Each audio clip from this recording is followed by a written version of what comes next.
All right, guys. Coach Scott, Coach down here. Just want to talk to you guys about a few things. Veterans coming in for a while, they start to get used to what we do. So we're just going to kind of break that life cycle down a little bit. Talk about some ways that you can keep your fitness fresh. Obviously, we don't reach a point at some, in our lives where we're like, all right, sweet, I'm fit.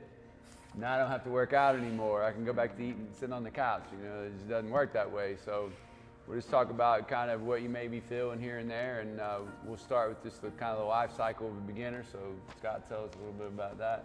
Yeah, so we're talking about athletes who've plateaued. So when you first start CrossFit, a lot of different scenarios, whether you're coming from an athletic background, like maybe you've run a lot, or you haven't been doing anything. What we tend to see is the first 6 to 8 months, people are going gung-ho, they're hitting workouts hard, like you may never have had strength numbers before, and now you're PRing your deadlift and your squat and everything all the time. You're getting faster and faster at workouts, you're gaining this fitness, losing weight, which is awesome. A lot of times that'll keep continuing because after that 6 to 8 months, you got stronger, maybe you've added in cleaning up your diet and stuff like that. And so then about 12 to 18 months in, that's where things start kind of balancing out. You've gotten used to the style of the workouts. You know how to pace maybe a little too well in your workouts. You know how to not push hard anymore. And maybe you started laxing off the nutrition because you had so much benefit in the front end that you're a little relaxed now and you're going back to eating this or that, or you just think you're eating clean all the time. So that's when we start seeing these plateaus, and it's really tough, but during the long life of an athlete, you're gonna hit a lot of plateaus. Personally, I've been doing CrossFit for 8 years. Johnny, how long have you done CrossFit? About 12 years now.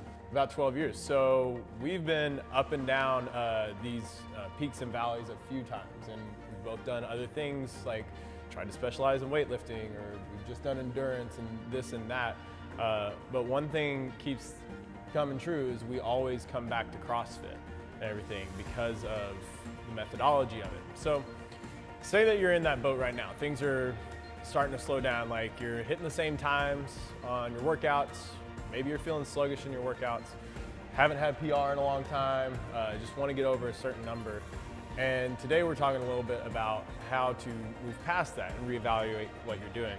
When you've gotten past that life cycle, you're in that kind of settled in state. You feel like you're eating clean, you feel like you're sleeping good, you feel like you're going to the gym all the time, and you may or may not be making progress. One, if you're even maintaining in today's society, like you're kind of winning. Yeah. There's a lot of factors that are really trying to pull us down from an unhealthy standpoint. So a couple strategies we want to talk about. One, we preach this all the time, but like you already brought up, intended stimulus. Workouts are designed to work a particular energy system. They typically have a window. And I'm not going to lie, some of my best CrossFit workouts were a workout like Fran where I just took my time.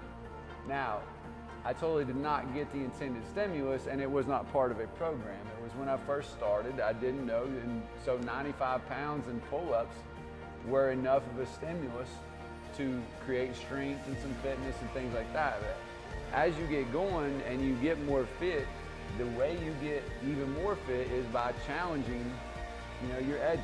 Like you got to push to that certain level of intensity and pick up the bar when you really don't want to, but you know that it's light enough that you still can pick it up. And so intensity scaling, your intended stimulus scaling is kind of what we're getting at. When you get to that point, you feel like you're not making any progress. This is definitely one of the strategies that we want to use. We want to take about 3 to 4 week period, go back, level 1 workouts, level 2 workouts, spend the bulk of your time literally training. Like your mindset's got to be get better every day. Yeah, and that goes with movements that you might think are quote unquote easy because they're in the scaling option. Most common example is like gymnastics movements like elevated push-ups, jumping pull-ups, banded pull-ups, ring rows, and stuff like that.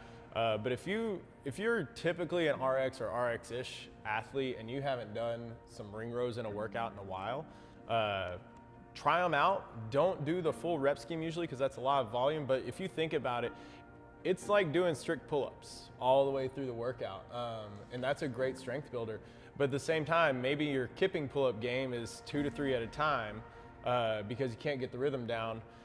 And that's why we encourage you on those really high intensity workouts. Do the jumping pull-ups so that you don't have a reason to stop. Because you're gaining fitness while you're moving. That's what's pushing your engine. But if you have to stop and look at the bar, like, you're not gaining fitness at that point. I think the biggest mistake people make with CrossFit is exactly what you just said. Okay, I can do a muscle up, that's great.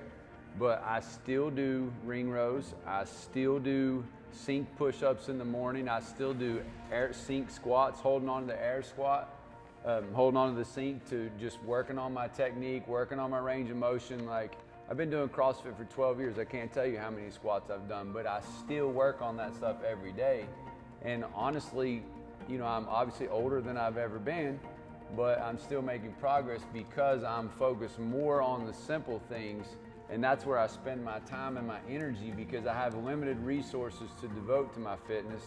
So I want to take the advantage of every single second that I have in the gym, or when I have time in the morning to breathe, or, you know, just move. Like, quality of movement, you know, and frequency of movement. You know, we talk about intensity, and intensity is awesome, but, you know, don't forget we started with mechanics first. And you don't stop working on your mechanics, and you don't stop focusing on your basic gymnastic movements, or even just moving an empty barbell or a light kettlebell or any of that stuff. Like, you know, this is a long game, and playing the long game, you constantly focus on those things. Yeah, for sure. And one of the other things that, you know, keeps tying into this is, if you are a veteran athlete and you've learned how to pace things, I mean, we've already said, scale it down to where you can go as hard as you can and get uncomfortable. And the other thing is, don't skip the hard days, because there are days that are a lot more fun. It's just like nutrition, in my opinion. Like, everybody's fine with coming in and going so hard they lie down on the floor after a workout like Murph for 12 Days of Christmas that are a ton of fun and they're really long. But, you know, making the right choices in nutrition is really hard, but also making the right choice on your workout day. Like, did you come and do Fran and go as hard as you could, or did you skip the day that we did bar fight, or did you come in and do bar fight in 2 minutes when you could have done it in under 1:30? Right. Or just little things like that. Did you do Fran? My favorite is people who settle into one pace, or just like you said, like completely skip one facet. Like, it typically falls into two categories. We have one crew who never misses a squat day, never misses a deadlift day, you know, and then we have, you know, run 400, row 500, 4 rounds for time, and it's a ghost town, you know. And it's like, this is a long game, and you have to play the game the way it is. Those are typically the same people that over time quit seeing the efficacy of CrossFit, and they start saying, "Oh, it just doesn't work for me," you know. It was really good at the beginning, you know, I felt like I was making progress, but, you know, it kind of sucks for me now. And it's like, well, let's look at your history, you know. But anyway, we don't want to talk you to death. You guys get the point. Appreciate you, Scott. Yeah, thanks, Johnny. Thanks, guys.